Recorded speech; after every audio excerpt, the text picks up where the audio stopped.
Bismillahirrahmanirrahim. Alhamdulillahi ala husni taufiqihi wa ihsanih.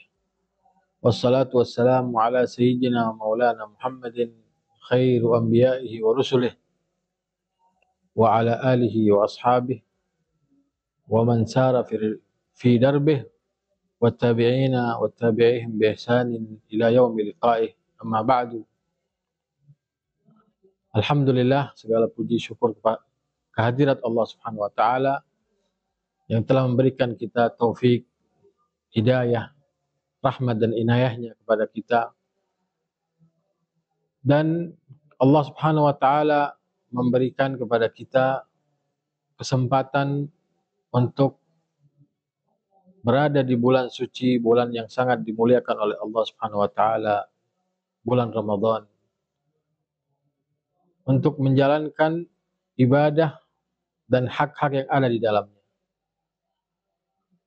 Sudah tentu ibadah yang paling penting di dalam bulan yang sangat dimuliakan oleh Allah adalah puasa.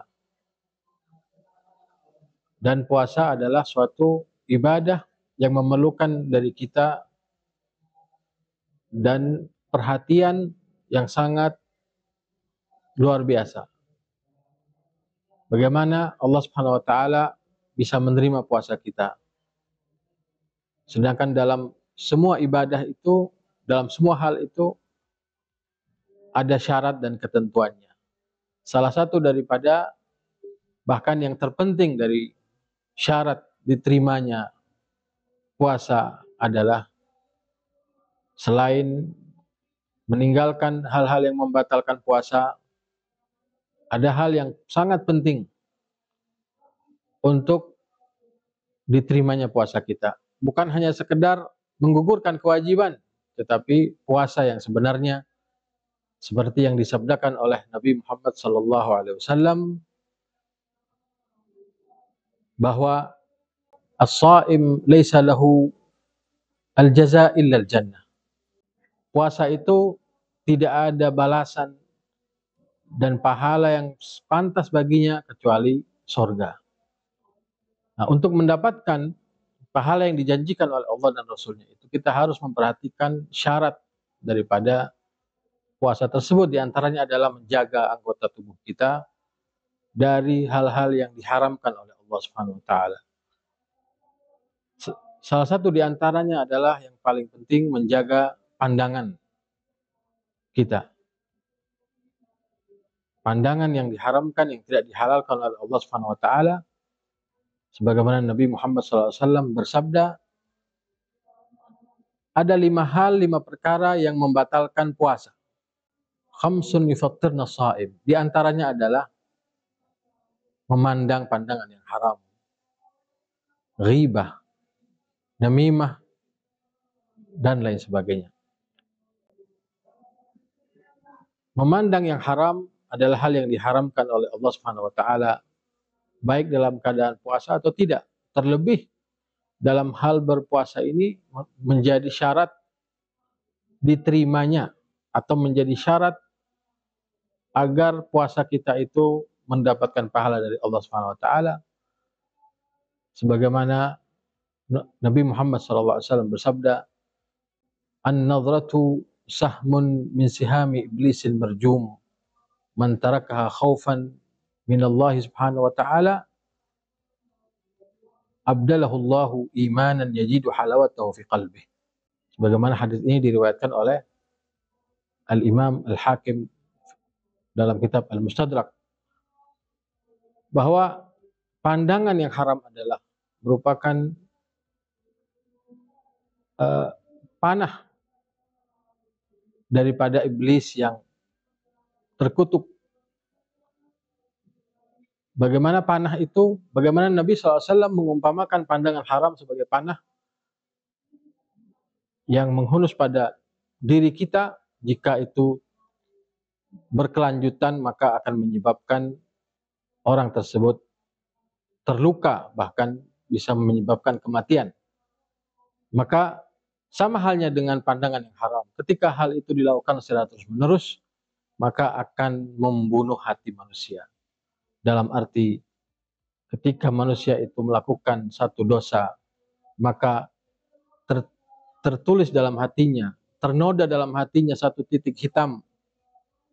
Dan jika itu dilakukan secara terus-menerus tanpa bertaubat, maka seluruh hatinya akan bernoda dan berwarna hitam.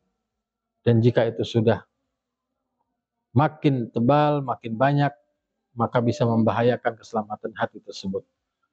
Kemudian yang perlu diperhatikan adalah menjaga lisan kita dari ungkapan-ungkapan atau pembicaraan-pembicaraan yang diharamkan oleh Allah Subhanahu wa taala, di antaranya, dan itu banyak sekali yang dilarang oleh Allah Subhanahu wa taala untuk kita ucapkan. Banyak hal, tapi yang terpenting di antaranya adalah misalnya al-ghibah, atau membicarakan orang lain. Termasuk juga di antaranya adalah mengadu domba antara satu dengan yang lainnya. Nabi SAW bersabda, al-ghibatu dzikruka akhakal muslim bima yakrah. Ghibah itu adalah menyebut tentang saudaramu sesama muslim apa-apa yang tidak disukainya. Bahkan meskipun itu benar, meskipun itu tidak berbohong, maka itu disebut ghibah.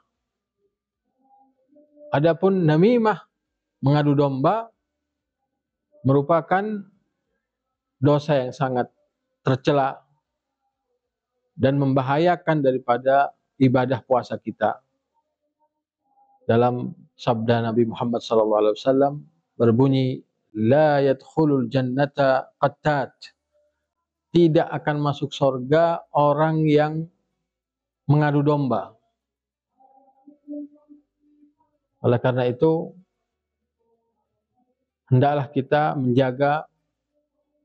menjaga puasa kita dengan menjaga anggota tubuh kita dari hal-hal yang diharamkan oleh Allah Subhanahu wa taala.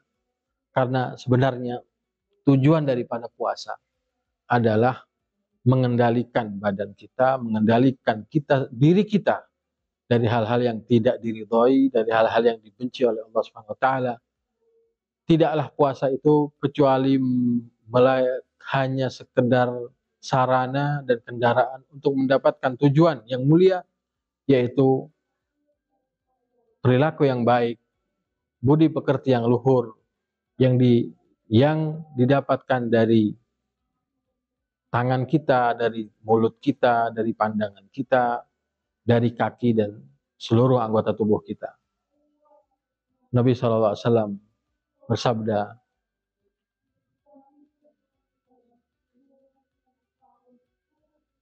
bahwa jika manusia dalam puasanya itu tidak meninggalkan apa-apa yang diharapkan, apa-apa yang dianjurkan, maka Allah Subhanahu wa taala sesungguhnya tidak membutuhkan dari puasa kita itu.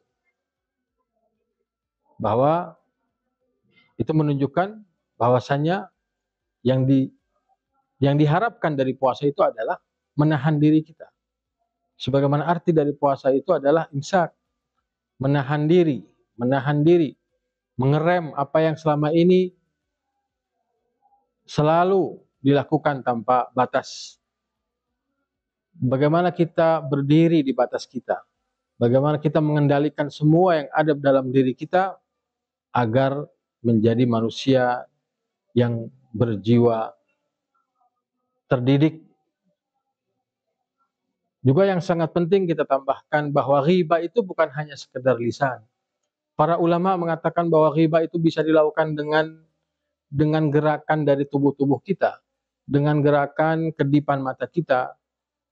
Dan yang sangat jelas adalah ghibah juga bisa dilakukan dengan tangan kita, dengan jari jemari kita di dalam menulis atau mengetik sesuatu. Terutama dalam era modern semacam ini, maka sarana atau cara menghibah, cara orang di dalam melakukan namimah itu juga modern, yaitu dengan melakukan mengetik ya dalam media sosial misalnya, atau melakukan komentar-komentar yang tidak baik, menghujat orang-orang yang di dalam media-media mereka.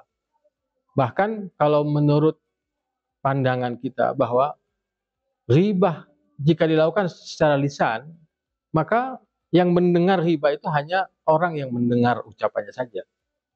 Tapi ketika hal itu dilakukan secara tertulis, apalagi bisa diakses, bisa dilakukan, dilihat dan didengar oleh banyak kalangan tanpa batas, maka itu adalah merupakan ghibah yang besar. Ya, sebagaimana gubahan seorang penyair memperingatkan kita tentang bahaya dari apa yang kita tulis. Beliau mengatakan, "Wa ma min katibin illa sayafna, wa yabqa ad-dahru wa yubqi ad-dahra ma katabat yadahu. Wa ma min katibin illa sayafna wa yubqi ad-dahru ma katabat yadahu.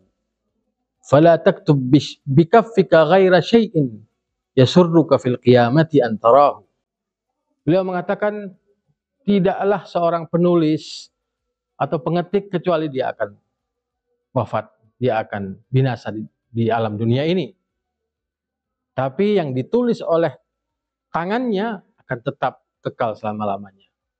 Maka jangan sekali-kali menulis dengan tanganmu itu sesuatu yang tidak kamu sukai ketika kamu melihatnya nanti di akhirat. Juga ada seorang penyair mengatakan,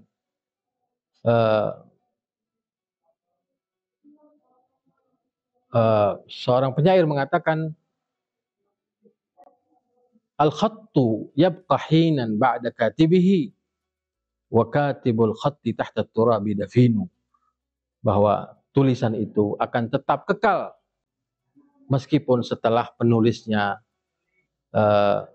dikubur, berada di alam kubur. Sedangkan apa yang ditulisnya itu akan tetap kekal selama-lamanya. Ini yang perlu diperhatikan, ya, dan wajib kita renungkan dan kita mengingatkan antara satu dengan yang lainnya. Semoga Allah SWT memberikan kita taufik dan hidayatnya agar kita bisa menjalani ibadah puasa ini dengan sebaik-baiknya dan diterima, dan semoga Allah menerima ibadah puasa kita dengan penerimaan yang sebaik-baiknya, fi lutfin wa afiyatin, amin Allahumma amin. Sallallahu ala sayyidina Muhammad wa ala alihi wa sahbihi wasallam. Alhamdulillah rabbil alamin.